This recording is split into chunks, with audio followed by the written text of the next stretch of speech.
ಯಾರೋ ಒಬ್ಬೇ ಹೋಗ್ತಾರಲ್ಲ, ಯಾರು ಇರ್ಬೋದು? ಮಗ ಯಾವುದೋ ಫಿಗರ್ ಹೋಗ್ತೈತೆ, ಹೋಗಿ ಮಾತಾಡ್ಸ್ಕೊಂಬರಲ್ಲ. ಬಿಡು ಮರೆ, ಗೊತ್ತಿಲ್ಲ ಪರಿಚಯ ಇಲ್ಲ. ಅವನು ನೆಟ್ಟರಿಗೆ ಯಾವ ಬದುಕಿ ಹೊಡೆದವ ಅಂತಾರೆ. ಯಾವ ಕಿರಿಕಿರಿ ಬೇಕಿದು? ಸುಮ್ಮನೆ ನೀನು.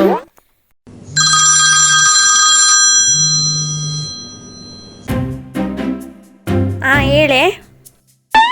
ಡಾಕ್ಟರ್ ಹೇಳಿರೋದು ಪ್ಯಾರಾಸಿಟಮಾಲ್ ಇಂಜೆಕ್ಷನ್ ಮಾತ್ರ ಕೊಡಕ್ಕೆ ಹೇಳಿರೋದು, ಅಷ್ಟು ಮಾತ್ರ ಕೊಡು. ಮಗ ಅವಳು ನಮ್ಮ ಸಂತೆ ಒಂದೊಳ್ಳೆ ಐಡಿಯಾ ಬಂದಿತ್ತೆ ನೋಡೀಗ. ಏನಪ್ಪ ಐಡಿಯಾ? ನಿಂತ್ಕೊಂಡು ನೋಡಿ ನೀನು. ಸರಿ ಕಣೆ, ಆಯಿತು. ನಾನು ನಾಳೆ ಡ್ಯೂಟಿ ಬರ್ತೀನಿ. ಮೇಡಮ್ ನೀವು ತುಂಬ ಚೆನ್ನಾಗಿ ಕಾಣ್ತಿದ್ದೀರಾ. Thank you. ನಿಮ್ಮ ಹಾಸ್ಪಿಟ್ಲ್ ಎಲ್ಲಿ ಬರುತ್ತೆ ಮೇಡಮ್?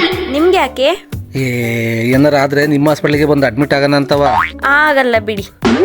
ಎಷ್ಟು ದೂರ ಇದ್ರು ಬರ್ತೀನಿ ಮೇಡಮ್, ನೀವು ಹೇಳಿ. ಅಯ್ಯೋ ಆಗಲ್ಲ. ನಾನೇ ಬರ್ತೀನಿ ನಿಂತಿದ್ದೀನಿ, ನೀವು ಹೇಳಕ್ಕೆ ಏನು ಮೇಡಮ್? ಹೇಳಿ ಅಡ್ರೆಸ್ನ. ನೀವು ಬರಬೇಕು ಅಂದರೆ ಅದು ದೊಡ್ಡ ಮಿರಾಕಲ್ಲೇ ಆಗಬೇಕು. ಅದೇಂಗೆ? ಅದು ನೀವು ಬರೋ ಹಾಸ್ಪಿಟಲ್ ಅಲ್ಲ. ಯಾಕೆ ಮೇಡಮ್? ನಾನು ವರ್ಕ್ ಮಾಡ್ತಿರೋದು ಹೆರಿಗೆ ಹಾಸ್ಪಿಟಲಲ್ಲಿ. ಅಯ್ಯಪ್ಪ. ಅಯ್ಯೋ ಕರ್ಮವೇ. ಅಯ್ಯೋ